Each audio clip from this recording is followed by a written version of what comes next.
Good evening, everyone. I'm Riley King, and welcome to the Riley King Newscast right here on the Riley King Network. Let's begin. We have a lot of news this evening on the newscast. We begin with man sentenced to life in prison for killing ex-girlfriend.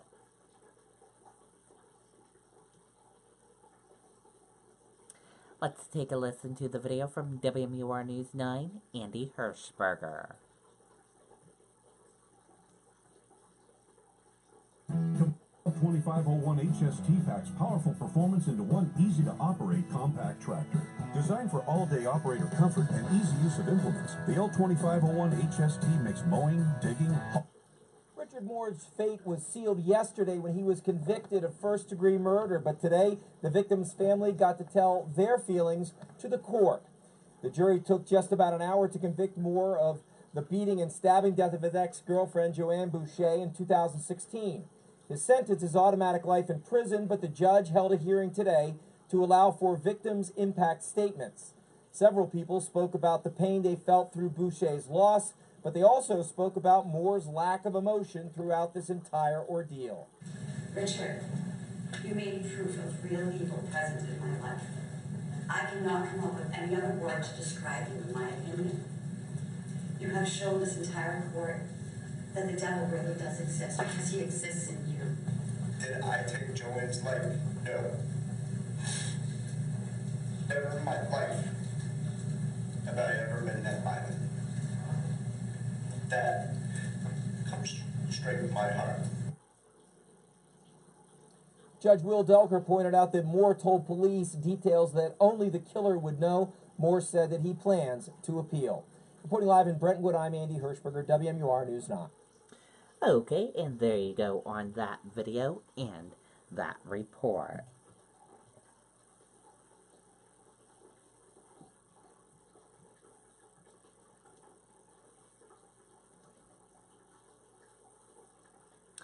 Hartford police officer with mass ties stabbed in neck.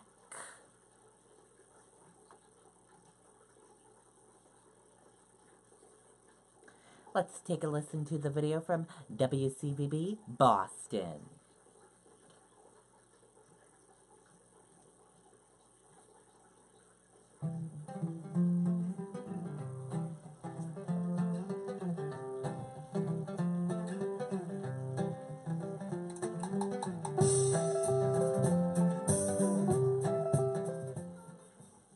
We now know the identity of the Connecticut police officer with Massachusetts ties who was critically injured on the job yesterday. Officer Jill Kiddick, originally from Wellesley, was repeatedly stabbed in the neck at an apartment building by a female tenant who was causing a disturbance there. Two building maintenance workers pulled that suspect off the officer.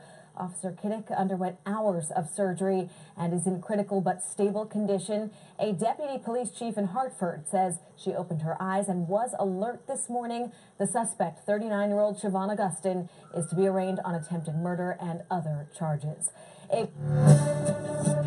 Okay, and there you go on that video and that report.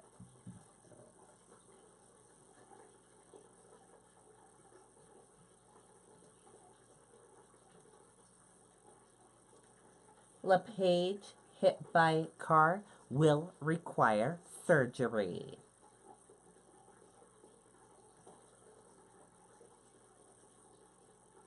Maine Governor Paul LePage said he was hit by a car in November and will require surgery. The governor first publicly announced the incident while speaking at an event in Rockport. LePage said he and his wife Ann were riding bicycles near Second Home in Ormond Beach and a car knocked him off his bike. She wasn't hurt.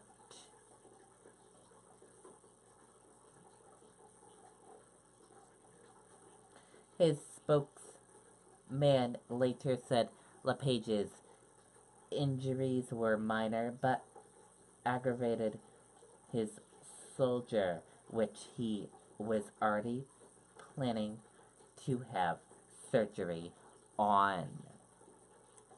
The spokesman said LePage previously mentioned the accident to legislators, members of the public, and others. According to the police report, the incident was reported at about 9 a.m. November 22nd in Dayton Beach. The driver of the car hit LePage as she tried to turn right at an intersection, the report said. LePage was riding his bike in the bicycle lane.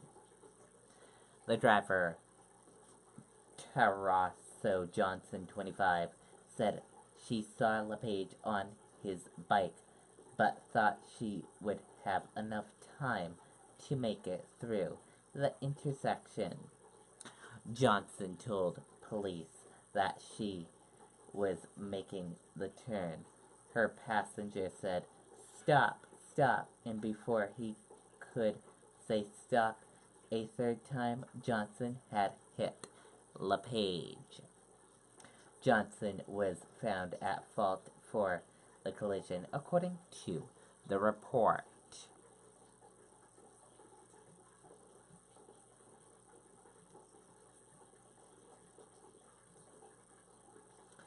And now let's take a look at your U.S. markets and see how your U.S. markets closed for this Friday evening. And here is a look at those markets, and here's a look how the markets closed for this Friday evening.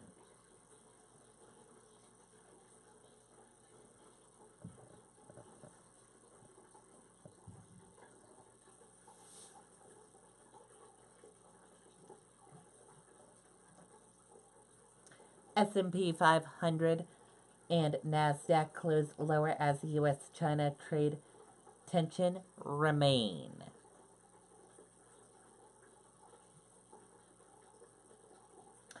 The S&P 500 and Nasdaq closed lower on Friday as tensions between the U.S. and China weighed on investors' sentiment while both countries continued negotiations on trade.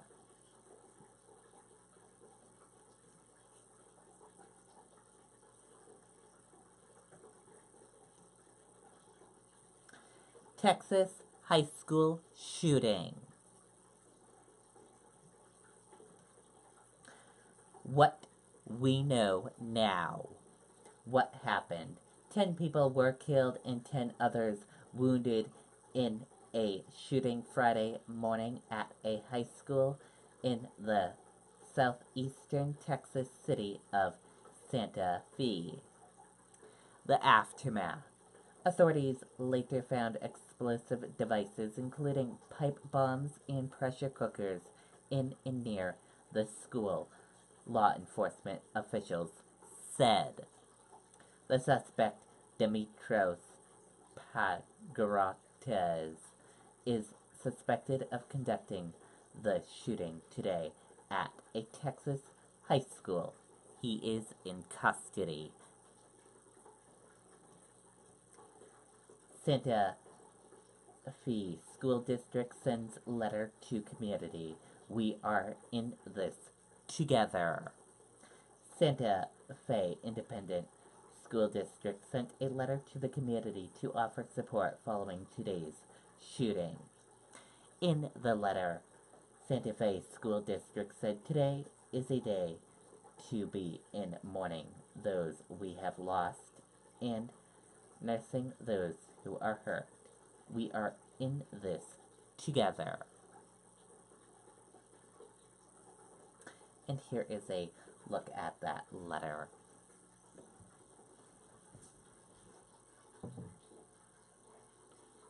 As you can see.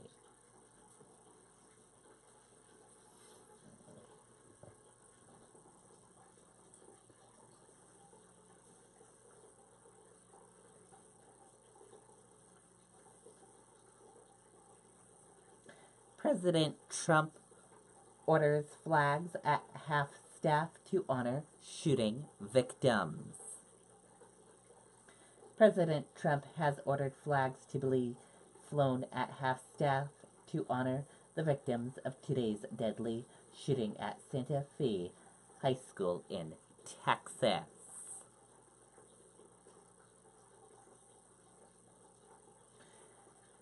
This hospital is treating 4 victims from today's shooting. University of Texas Medical Branch said they received 4 patients from today's fatal shooting at Santa Fe High School.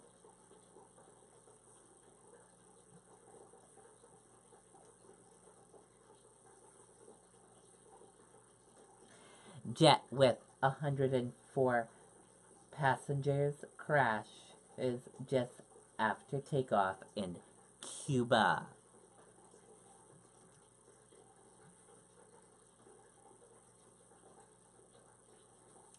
Let's take a listen to the video from ABC News.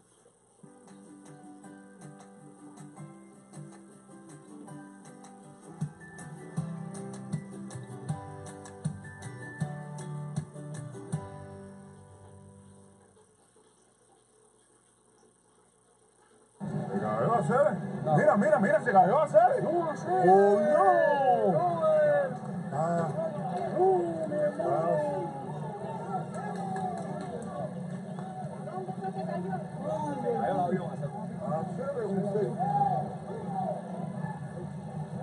Venga.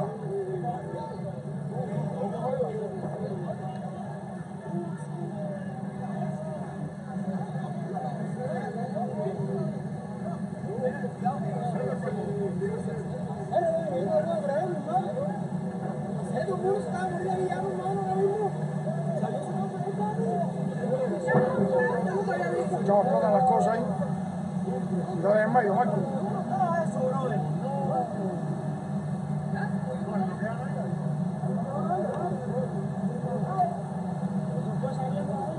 Sí, ahora mismo ahí. Okay, that was raw video when the plane crashed.